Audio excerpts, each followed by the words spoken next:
Yeah, so in terms of the actual editor itself, you've got to yeah, in the inspector itself, you've got obviously different objects here, and within these different objects, if I just pick the simplest one I can, so um, actually none of them simple, but yeah. So what I've done is I've basically sort of created one where I so if I import, what I'm going to do is I'm going to actually go to our models and see whether I've actually got something that I've already imported. Um,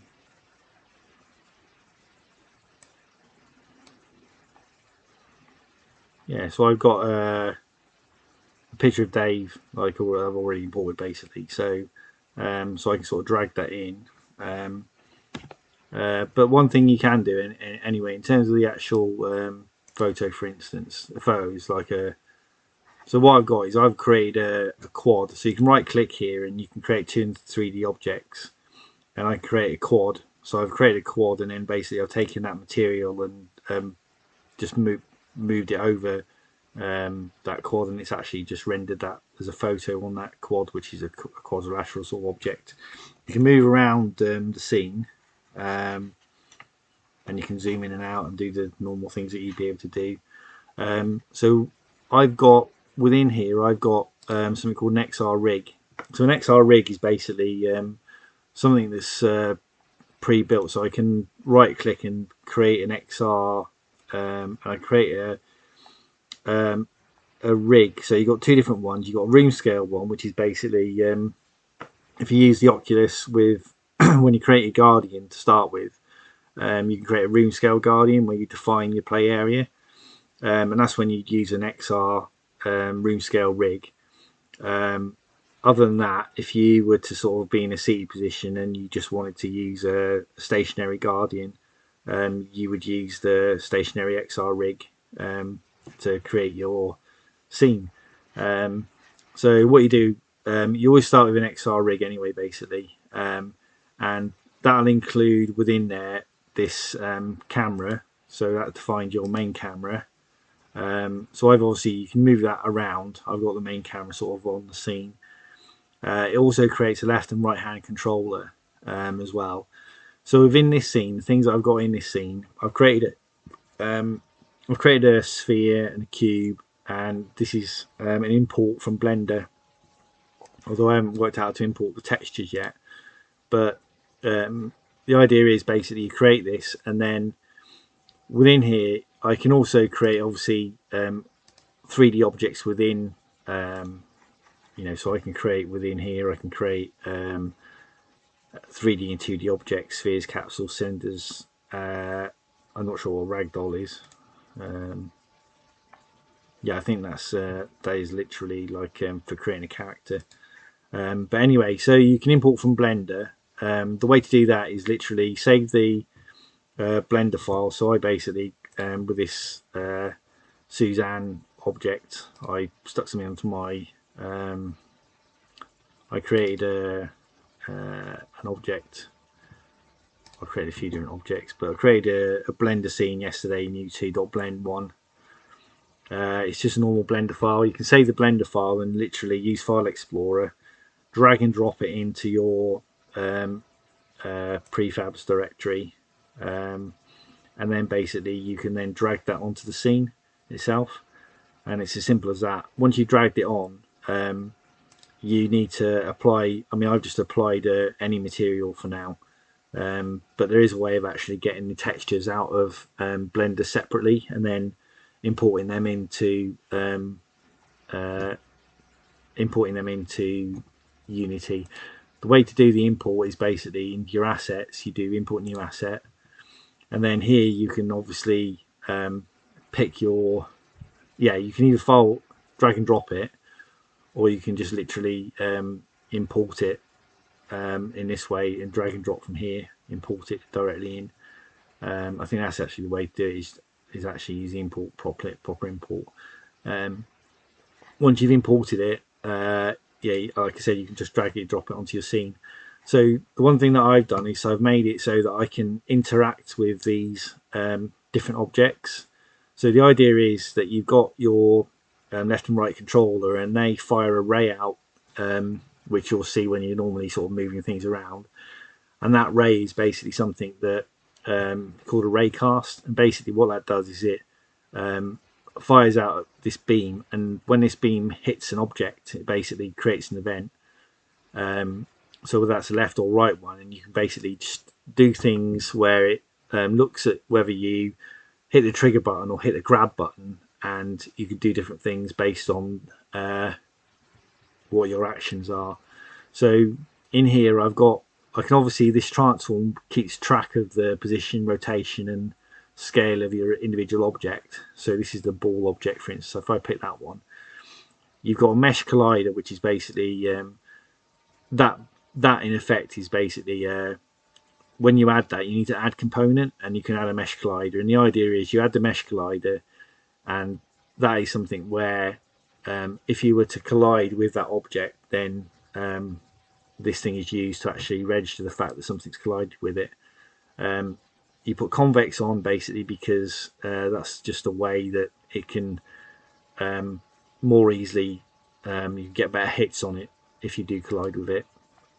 You can add this rigid body, which is like a physics object, which defines the mass of the object, whether you're using gravity or not. So if you switch gravity off, then that thing, when you throw it, it'll float away, which is quite funny.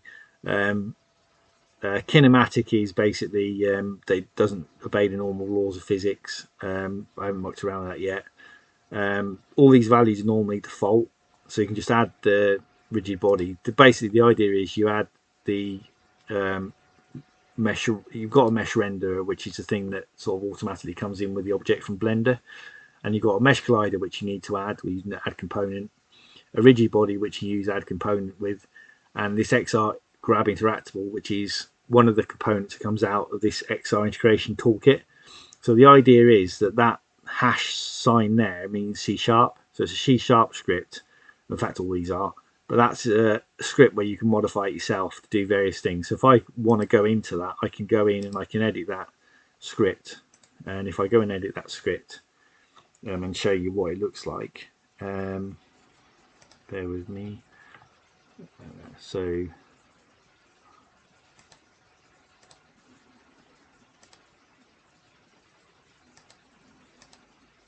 hopefully you can see that.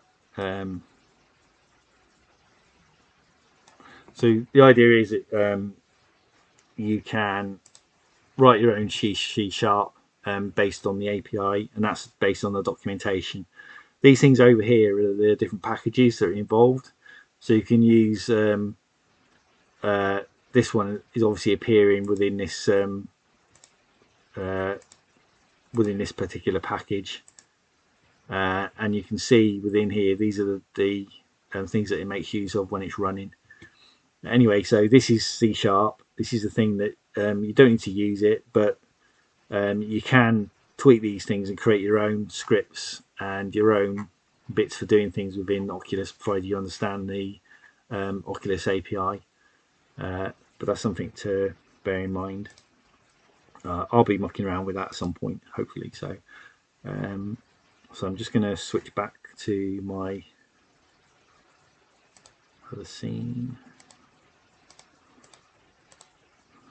Okay, so the idea is basically you can go in and with this left and right hand controller then. So you've got your main camera, which is obviously you can move around, and you've got different properties associated with the camera.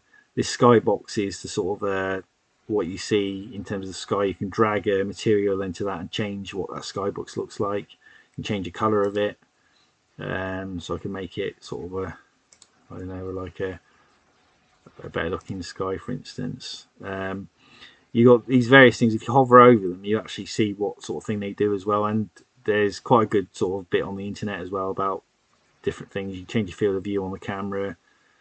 So the most interesting thing is the XR integration toolkit and how this works, because as well as the defining things like, so if I pick that ball up, for instance, and this throw velocity, you can define a value in there. Normally it's quite low, so when you throw an object, it doesn't really move very far, but if you increase that, it will move faster. So you can change the angular velocity as well, so when you throw it up in the air, it gives it more oomph basically as you sort of throw it.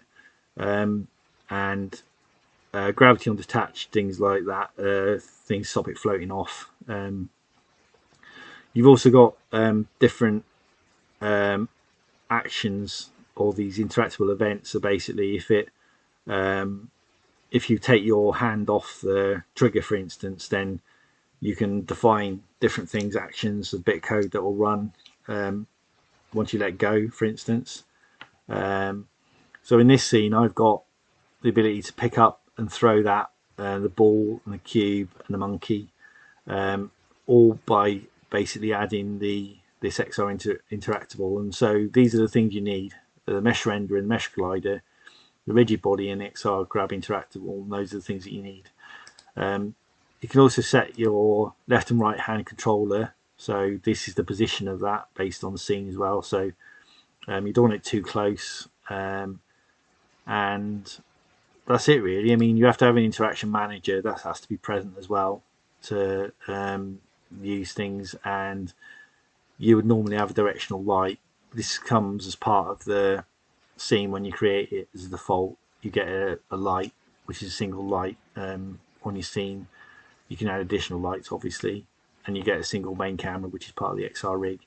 The XR rig is the most important thing, because that's the thing where everything goes into that pretty much in terms of the different bits and pieces to be able to sort of then be able to interact with objects. So that's it. That's basically it. So yeah, what I'll do next is I'll just describe a little bit more once I find out about textures and getting them in and how you import. Normally in terms of assets, obviously we're going to do an import. So input new asset. Like I said before, you can import that, and you can import a Blender file, and then once you've imported that Blender file, you can drop it into the scene, but you need to apply textures to it as well. And at the moment, I'm just trying to figure out how to get textures out of Blender and import them separately into Unity. So that's the next tutorial that I'll do. That's it.